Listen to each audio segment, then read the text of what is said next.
بیت اللہ کا طواف، مینا کی میدان عرفات کی حاضریاں، اور بہت ساری عبادات اور مناجات آپ کو بہت بہت مبارک ہوں۔ اللہ پاک آپ کے حج کی ہر ساعت کی ہر عبادت کو قبول فرمائے۔ اللہ پاک اس کی تمام تر برکات آپ کو نصیب فرمائے۔ بس کچھ باتیں آپ کی بارگاہ میں عرض کرنی ہیں۔ کیا وہ ساری برکتیں، وہ ساری رحمتیں، وہ ساری طاعتیں، وہ ساری عبادتیں، وہ ساری پاکیزگیاں اور وہ خیر الزاد تقوی جو اللہ نے آپ کو حکم دیا تھا، فَإِنَّ خَيْرَ الزَّادِ التَّقْوَى، کہ بہترین زاد راہ تقوی ہے، وہ جو آپ یہاں سے اپنے ساتھ لے گئے تھے۔ فَلَا رَفَسَ وَلَا فُسُوقَ وَلَا جِدَالَ فِي الْحَجِّ، آپ کے رب نے فرمایا تھا فسق و فجور نہیں کرنا، لڑائی جھگڑا نہیں کرنا، گالی گلوچ نہیں دینا حج کے دوران میں۔ لیکن اب آپ حاجی ہیں، حاجی بن کر کے، حاجی کا ایک عظیم الشان ٹائٹل لے کر کے آپ واپس آ چکے ہیں۔ آپ یہ برکتیں سمیٹ کر، یہ رحمتیں لے کر کے، یہ ساری سعادتیں پا کر کے آپ واپس آ چکے ہیں۔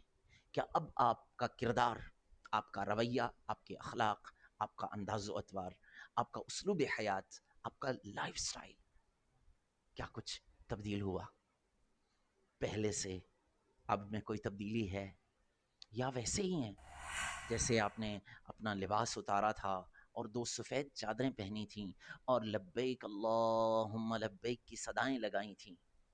آج جب وہ لبیک کی صدائیں ختم ہوئیں، وہ احرام کی چادریں اتریں، آپ نے اپنا وہی پرانا لباس پہنا، تو کیا انداز زندگی بھی وہی واپس آ گیا؟ حالانکہ آپ کے نبی رحمت عالم صلی اللہ تعالیٰ علیہ وسلم نے ارشاد فرمایا کہ حج کرنے کے بعد بندے کی کیفیت یہ ہوتی ہے جیسے آج ہی ماں کے پیٹ سے اس نے دوبارہ جنم لیا ہو، یعنی گناہوں سے ایسا پاک ہو جاتا ہے۔ آج جب آپ گناہوں سے پاک ہو کر صاف ستھری پاکیزہ زندگی گزارنے کا ایک اور موقع لے کر اپنی دنیا میں واپس آئے ہیں، تو کیا واپس جھوٹ، غیبت، چغلی، بہتان بازی، حسد اور اس طرح کے گناہوں میں واپس مبتلا ہوں گے؟ کیا واپس رشوت کے اس غلیظ دھندے کی طرف چلے جائیں گے؟ کیا واپس اس بددیانتی والے معاملات میں چلے جائیں گے؟ یا اپنے اس ٹائٹل کا کچھ بھرم رکھیں گے؟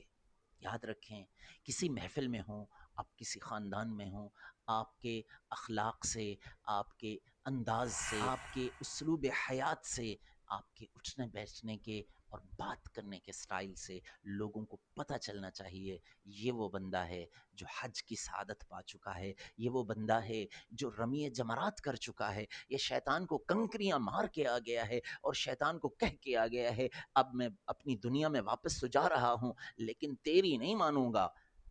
ہاں، یہ آپ کنکریاں مار کے آئے نا، تو آپ نے یہ عہد کیا، اپنی نیت کی آپ نے کہ میں واپس تو چلا جاؤں گا لیکن شیطان تیری نہیں مانوں گا، اب میں اپنے رب رحمان کی مانوں گا۔ لیکن یہاں آ کر کے بھی آپ اگر اسی شیطان کی پیروی کر رہے ہیں، واپس گناہوں کی دنیا میں چلے گئے ہیں، تو پھر معذرت کے ساتھ آپ نے حج کی اصل روح کو پایا ہی نہیں ہے۔ حج کی اصل روح تو یہ تھی کہ آپ واپس آئیں تو آپ کا اوڑھنا بچھونا تقویٰ ہو، آپ خوف خدا والی زندگی بسر کر رہے ہوں، آپ اللہ کی رحمتوں کے سائے میں جی رہے ہوں، آپ ویسی زندگی گزار رہے ہوں جیسی اللہ اور اس کے رسول کو پسند ہے، آپ کا لائف سٹائل ایسا ہو کہ کسی کو بتانا نہ پڑے یہ ہمارے حاجی صاحب ہیں۔ آپ کا رویہ، آپ کا انداز، آپ کا اسلوب حیات، آپ کا بولنے کا انداز، آپ کے الفاظ کا چناؤ، آپ کا جو لہجہ ہے وہ بتا دے کہ یہ حاجی صاحب ہیں۔ تو حاجی صاحب آج سے حاجی صاحب بنیے، ایسا نہ ہو کہ آپ اپنا حج کر کے لائے تو ہیں لیکن اس کو کہیں نہ کہیں سیل آؤٹ کر رہے ہوں، کہیں نہ کہیں اس کا دنیا سے بینیفٹ اٹھا رہے ہوں، عزت کی کرسی لینے کے لیے حاجی صاحب ہوں، 4 بندوں میں بھرم بنانے کے لیے حاجی صاحب ہوں، لیکن اخلاقی طور پر حاجی صاحب نہ ہوں، آپ اسلوب حیات کے اعتبار سے حاجی صاحب نہ ہوں۔ ایسا نہ کریں۔ اگر آپ اپنے حاجی ہونے کا کہیں نہ کہیں فائدہ اٹھاتے ہیں لوگوں کے اندر رسپیکٹ پانے کے لیے، بھرم بنانے کے لیے، اور لوگوں کے اندر عزت پانے کے لیے اپنے حاجی ہونے کا فائدہ اٹھاتے ہیں، تو یہ والی کہانی آپ کے لیے ہے۔ دو حاجی حج کر کے واپس آ رہے تھے، ان میں سے ایک آقا تھا اور ایک اس کا غلام تھا۔ راستے میں ان کے راشن میں نمک ختم ہو گیا، صرف نمک ختم ہو گیا، پیسے بھی نہیں ہیں کہ نمک خرید لیں، نمک کے بغیر آپ کو پتہ ہے کھانا مزیدار نہیں ہوتا۔ تو ایک جگہ انہوں نے کھانا بنایا، کھانا تیار ہو گیا، سب کچھ ہو گیا، لیکن اب اس میں نمک نہیں ہے۔ تو جو آقا تھے حاجی صاحب، انہوں نے غلام سے کہا کہ یار یہ سامنے جو دکان والا ہے نا، اس سے جا کر کہو کہ ہمیں نمک دے دے۔ بولے پیسہ؟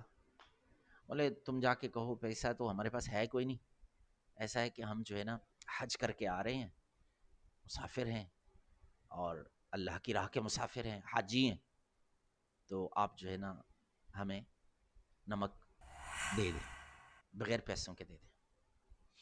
وہ غلام گئے، انہوں نے جا کر کے دکاندار کو ریکویسٹ کی، دکاندار نے نمک دے دیا، نمک لے کے آ گئے، کھانے میں ڈالا، کھانا کھا لیا، چلے گئے۔ اب وہ کہیں اور پھر جا کے ضرورت پڑی نمک کی،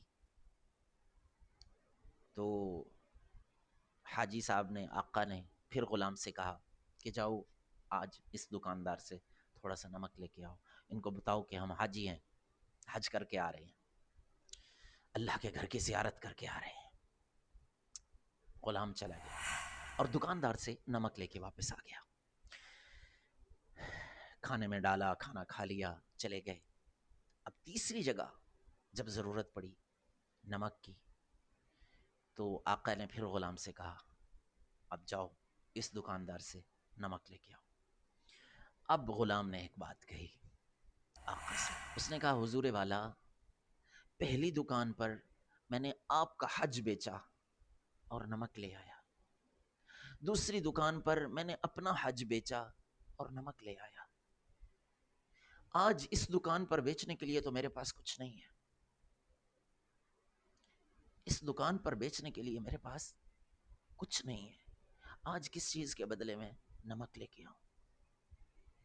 آپ سوچیں، آپ اپنے حاجی ہونے کو کہاں کہاں بیچتے ہیں، کہاں کہاں اس کا فائدہ اٹھاتے ہیں، اور کہاں کہاں ریاکاری کے طور پر لوگوں کو اس بات کا اظہار کرنے کے لیے کہ میں حاجی ہوں۔ وہ ایک اللہ والے کسی کے ہاں مہمان ہوئے، وہ حاجی صاحب تھے، تو حاجی صاحب نے 2 حج کیے ہوئے تھے، تو کھانا لگنے لگا تو برتن لائے جانے لگے، تو نوکر برتن لا رہا تھا، تو حاجی صاحب نے کہا بزرگوں کو کھانا پیش کرنا ہے تو وہ والے برتن لاؤ جو میں دوسرے حج کے موقع پر مکے سے لایا تھا، ان برتنوں میں کھانا پیش کرو۔ تو وہ جو اللہ والے بزرگ تھے انہوں نے کہا تم نے کیا کر دیا؟ بولے کیا کیا؟ فرمایا کہ ایک جملے میں تم نے اپنے دونوں حج گنوا دیے، ایک جملے میں، صرف اس بات کا اظہار کرنے کے لیے تم نے اپنے ان برتنوں کو کنیکٹ کیا اپنے حج کے ساتھ، اور اس میں یہ اظہار کیا کہ میرے دوسرے حج کے موقع پر میں یہ برتن لایا تھا۔ تو اس کا مطلب یہ بتانا چاہ رہے ہیں کہ پہلے حج کے موقع پر میں نہیں لایا تھا، پہلا حج بھی میں نے کیا، دوسرے حج کے موقع پر میں یہ برتن لایا، تو ایک جملے میں دونوں حجوں کا اظہار کیا اور دونوں حجوں کو ضائع کر دیا۔ آپ بھی حج کر کے تو آ گئے ہیں، بڑی محنت کی ہے آپ نے، بڑا پیسہ لگایا ہے، اللہ پاک آپ کے حج کی ہر ساتھ کو قبول فرمائے، اسے ایسے ضائع نہ کیجیے گا، بلا وجہ اظہار کر کے، ریاکاری کر کے، لوگوں کو بتا کر کے، اظہار کر کے اپنے حج کو، اپنی عبادات کو ضائع نہ کیجیے گا۔ جو کچھ آپ نے کیا، میرے رب نے کیا فرمایا؟ وَأَتِمُّ الْحَجَّ وَالْعُمْرَةَ لِلَّهِ، حج اور عمرے کا اتمام کرو، اس کی تکمیل کرو صرف اللہ کے لیے۔ آپ نے جو حج کیا ہے وہ آپ نے صرف اللہ کے لیے کیا ہے، اللہ پاک اس کی ساری برکتیں آپ کو عطا فرمائے، لیکن اس کو ضائع ہونے سے بچائیے گا اور اس کی حفاظت کیجیے گا۔ یہ آپ حاجی صاحب کا ٹائٹل لے چکے ہیں نا، تو اب آپ کی ذمہ داری بڑھ چکی ہے۔ اب آپ وہ عام آدمی نہیں رہے ہیں جو بات بات پر غصہ کر جاتے تھے، وہ عام آدمی نہیں رہے ہیں جو بولنے سے پہلے تولتے نہیں تھے۔ اب آپ کے الفاظ نپے تلے ہونے چاہیے، آپ کا انداز حاجیوں والا ہونا چاہیے۔